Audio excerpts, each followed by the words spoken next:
Child of immigrant parents, street hawker, MVP, champion. If the phrase started from the bottom and now we're here was in the dictionary and you needed a picture to go along with it, Giannis Antetokounmpo would be a pretty good contender. Giannis was born on December 6th, 1994 in the neighborhood of Sapolia in Athens, Greece, to Nigerian parents who immigrated illegally 3 years prior in an attempt to escape the economic hardships of their homeland. While you might know of his 3 basketball-playing brothers, Giannis actually has a 4th brother, Francis, who was born in Lagos, Nigeria, and he stayed there with his grandparents when Charles and Vera, Giannis' parents, left the country. Growing up, Giannis' family didn't have any friends in Athens due to fear of deportation if someone called the cops on them. Despite being born in Athens, Giannis didn't get Greek citizenship because Greek law only allows a child to gain citizenship if at least one of their parents is Greek. Having no documents meant that neither Charles nor Vera could find legal employment, so the family had to get creative when it came to making ends meet. Giannis and his brothers spent many days hawking sunglasses, watches, handbags, and other similar items on the streets of Athens. Vera had to sell her wedding ring, and Charles would often skip meals so that his children would have a bit more food. Regardless of their financial struggles, Charles and Vera were determined to teach their children the importance of hard work and perseverance. Most of their free time was spent playing football in the streets. The European kind of football, that is. Football is popular in Greece, sure, but the country also obsesses over basketball. Given his height and athletic gifts, Giannis was always more of a fit for the hardwood rather than the grass pitch. Growing up, his main basketball influence was watching games on TV, and the only international player he was trying to emulate was Jordan. Despite his obvious gifts, his family was too poor to afford membership fees for any local youth clubs. But with basketball everywhere around him, it didn't take long for Giannis to find himself on some of Athens' many outdoor courts. There was no structure in his game at that time, which is understandable given how he had never even been coached before. But his raw physical prowess was apparent to even the most layman of observers. Not all of those observers were laymen, however. Around the time Giannis was 13, he was approached by Spiros Viliniadis, a coach for Phil Athleticos, a low-profile local pro team. Spiros had a history of scouting the local immigrant neighborhoods for talent from his days as an assistant for a local school team, and one of the kids he noticed during that time was Thanasis, Giannis' older brother. When he got to Phil Athleticos, Spiros decided to return to Sapolia to find Thanasis and maybe bring him to the team. When he went there, he didn't find Thanasis, but he saw a couple of kids playing tag. Those kids were Giannis, Kostas, and Alexis. In his own words, "At that moment, I realized I was in the presence of one of the biggest basketball talents in the world, right in front of me." You might be asking, how is it possible that nobody noticed a kid with such physical tools before? Major Greek clubs didn't exactly have a system or the will to scout the low-income immigrant neighborhoods back then. The only teams willing to go there were the smaller, local teams hoping to uncover some hidden gem. Giannis initially declined the offer to play basketball for Spiros because he wanted to play football instead, and Thanasis wanted to be a track athlete, so Spiros made a different offer. He promised Giannis that he'd find jobs for both of his parents if he agreed to play for Phil Athleticos. The team's management was reserved. They wanted the brothers to try out before they could play for the team. They passed the tryouts, Spiros held his end of the bargain, and found jobs for Giannis' parents. So the brothers started training with both the children's and teenagers teams at Phil Athleticos. Giannis' adaptation period was anything but smooth. His lack of proper basketball education was obvious to anyone with eyes, and the draw of football was still too strong. The main thing that kept him in the club was the fact that his family needed money, and him playing there was a way to get it. According to Spiros, Giannis wasn't able to do too much on the court and tried to quit about 10 times in his second year. But every time Giannis walked away, Spiros went after him and managed to bring him back. They even made a deal, with Spiros telling Giannis to give it a real try, and if nothing came of it, Spiros would personally take him to a football club. But things finally clicked in year 3, and Giannis started figuring things out. At 17, he was regularly playing with the senior team in the 3rd semi-professional division of the Greek Basketball League. Having grown from 6'3" to 6'9" in just a couple months, a professional basketball career was looking increasingly viable for Giannis. But looking at the box score of his games, you wouldn't think there was anything special about him. His numbers were pedestrian, but those who saw him play live were telling a much different story. One of the most intriguing prospects to ever appear overseas. He had a combination of power, speed, and athleticism that was never seen before. Word got around, and he was soon on the radar of multiple NBA teams, not because of his talent, but because of what he could develop into. Despite playing in the 3rd division, he was given a special invitation to the All-Star game of the Greek League because of how awe-inspiring he was to watch. Multiple EuroLeague teams like Anadolu Efes and Barcelona were interested in adding him, but playing time for him would probably be scarce on both teams. So he opted for Kai Zaragoza, a smaller team playing in the ACB, the 1st division of the Spanish league. Their roster was nowhere near as stacked, and he'd have a much better chance to get reps against quality competition. On top of that, the 4-year contract they offered reportedly included an NBA buyout option after each season. That clause would come into play sooner rather than later. Despite averaging just 5 points, 3 boards, and 1 assist in about 15 minutes per game in the ACB, NBA scouts were salivating over his potential. They sang praises of his 7'3" wingspan, huge hands, unparalleled mobility, athleticism, and basketball IQ. The more rational ones among them called out the obvious. He was raw, and his level of competition in Greece, where he spent most of his short career, was several tiers below the NBA. He was not a great shooter, despite showing passable mechanics, and he was too skinny, weighing just 190 pounds, not nearly enough to battle with NBA wings. There was a clear need for him to bulk up, but there was also a concern that doing so would reduce the explosiveness that fueled his upside. But that word, upside, was the one thing everyone had on their mind. Giannis's basement was low, really low, but his ceiling was in the stratosphere. Less than 2 months before the 2013 NBA draft, Giannis became a Greek citizen, getting his passport and becoming eligible to play for the Greek national team. He was immediately invited to their under-20 squad. Remember how we said early on that the Greek citizenship is gained by ethnicity and not by place of birth? Yeah, that apparently doesn't matter as much if you're really good at basketball. The Greek government gave him and his family citizenship so he wouldn't be counted as a naturalized player. Barely a month after this, Adidas Eurocamp, the most prestigious international pre-draft camp, was set to take place in Treviso, Italy. Giannis was not invited, and many of the top prospects that were, like Rudy Gobert and Dante Exum, couldn't make it. Fortunately, Giannis and the rest of the Greek under-20 squad were playing a game against Croatia a mere 40 kilometers away in Gisolo. This was Giannis's first game for the Greek national team, and as soon as the scouts at Eurocamp got wind of this, they packed up and went to watch him play. He looked like the best player on the floor that game, but all his weaknesses were also on display. Come draft night, everyone was expecting his name to be called in the first round. Those expectations were fulfilled when the Bucks selected him with the 15th overall pick. One of the first things on the coaching staff's agenda when he got there was getting him to bulk up. They assigned him a workout program. Giannis was following the program to the T, but he wasn't gaining any weight. The entire Bucks staff was perplexed until one staff member noticed that he wasn't eating all of his food. When asked why he wasn't eating his entire meal, Giannis showed just how much his childhood spent in poverty had shaped him despite now earning $1.7 million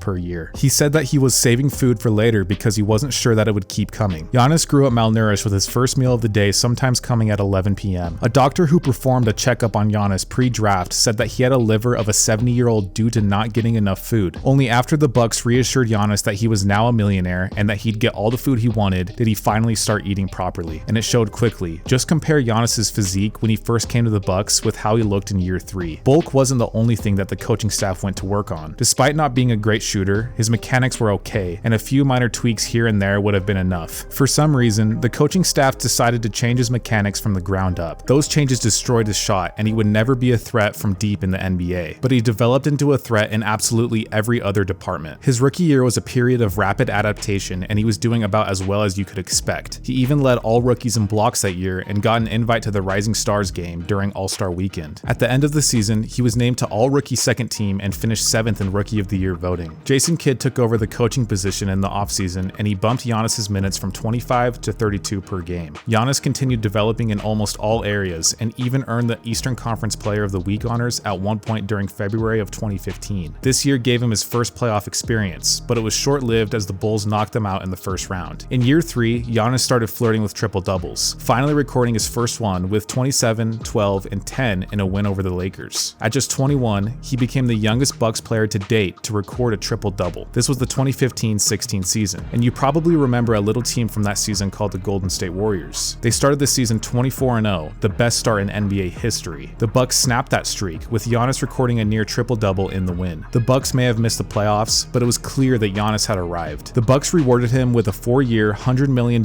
extension in the summer. Giannis wasted no time showing that extension was well-deserved. He was back to participating at All-Star Weekend, only this time it was for the main event. He had solidified himself as the team's top scorer and first option, leading the Bucks in all 5 major statistical categories. Only 4 players before him had managed to achieve this feat. A season like this has to get some awards, and Giannis received the Most Improved Player award, as well as second-team All-NBA selection. They made the playoffs once again, and they also got bounced in the first round once again. Next year was eerily similar. Giannis continued his dominance, earning his second All-Star and second-team All-NBA selection. On the other hand, the team was stuck in mediocrity, so the front office decided to make a change, and Jason Kidd got axed mid-season. Giannis loved Coach Kidd, and he even called to warn Kidd just before he would get fired. Giannis didn't agree with the decision. He asked Kidd how he could help. He was ready to call his agent and the team owners, but Kidd simply thanked Giannis for the opportunity to coach him and for the warning, saying he had a feeling he was about to get the boot. 15 minutes later, he was fired, and one of the assistant coaches took over the team for the rest of the season. Despite the coaching change, the Bucks playoff cycle continued. Barely make the playoffs, get bounced in the first round. Despite Giannis getting better and better every year, the team wasn't improving with him. Their record was more or less the same, and their inability to get past the first round of the playoffs was the exact same. Mike Budenholzer took over the team in the summer of 2018, and he started unlocking the potential of this team. Giannis was still at the center of everything they did, but now there was a clear system in place and the results were obvious. Giannis had a career year in terms of both stats and accolades. He pretty much monopolized the Eastern Conference Player of the Month award that year, was named an All-Star, got a first-team All-NBA nod, finished second in DPOY voting, and got his first MVP trophy. The Bucks finished the season 60-22 and finally got past the first round, going as far as the conference finals before bowing out to the eventual champion Raptors. For as historic of a year as Giannis was having, this was simply Toronto's year. The team was finally playing to their potential, and it felt like the 2019-20 season was theirs. The Bucks even added Thanasis to the roster to make Giannis happier as he was entering the final 2 years of his contract. Life had other plans, however. The pandemic cut the NBA season short, and the Bucks were knocked out in the second round. By this point, there was rampant rumors that Giannis was frustrated because the team couldn't get to the finals. Teams around the league were clearing cap space to prepare for 2021 and the summer of Giannis. Except the summer of Giannis never came because on December 15th, 2020, news broke of Giannis signing a 5-year, $228 million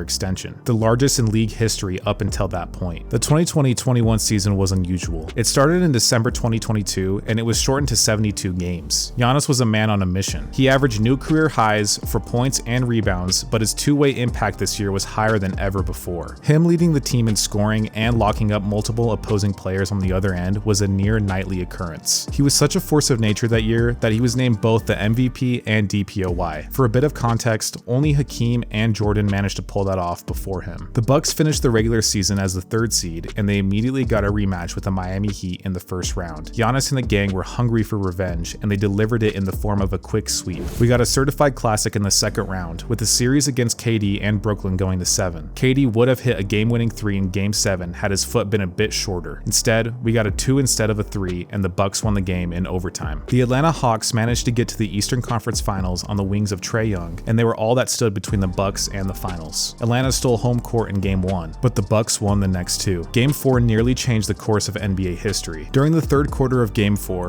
Giannis collided with Clint Capella and suffered a gruesome knee hyperextension. If you were watching that game, you probably flinched when you saw it. It looked like torn everything, since knees aren't meant to bend like that. The Bucks lost Game 4, and the finals were looking like an impossible goal without their best player. By some miracle, an MRI of Giannis's knee showed no structural damage, but he was out for the series. The rest of the team stepped up big time, winning the next 2 games to book the first finals trip for the Bucks in over 45 years. The Hawks were arguably lucky to make it as far as they did. The Phoenix Suns with Booker, CP3, and Ayton deserved to be there. Against all odds, Giannis was back on the floor for Game 1. Phoenix took the first 2 games despite Giannis getting 20 and 17 in Game 1 and popping off for 42 and 12 in Game 2. The home court advantage was all too real. Milwaukee finally punched back in Game 3 behind 41, 13, and 6 from Giannis. Game 4 went down to the wire. The Suns were about to tie the game with just over a minute left when Booker tossed an open alley-oop for Ayton, except Giannis somehow recovered to block Ayton's dunk attempt. The crowd erupted, and the Suns were all but broken. With the series tied at 2 and heading back to Arizona for a pivotal Game 5, Giannis, Middleton, and Holiday combined for 88 points and got the W despite a 40-piece by Booker. All the pieces were now in place. With the series at 3-2 going back to Milwaukee, 50 was the number of the day. That's how many points Giannis scored in an absolute masterpiece of a performance. And that's how many years had passed since the team's last championship. Capping off his championship season with the Finals MVP trophy, with a fitting ending for one of the most dominant seasons ever put together by a single player. The Bucks haven't been able to recapture the magic since then, despite Giannis doing Giannis things on the regular. When he's not playing basketball, he's busy immersing himself in American culture and sharing his wonderful discoveries with the world. Like the time he found out how great it is to dunk Oreos in milk. Money and fame don't appear to have changed him much. He's still a wholesome dude and a devoted family man. Whether or not he ever wins another championship, he's already established himself as one of the greatest to ever lace them up. All things considered, not bad for a kid from Sepolia.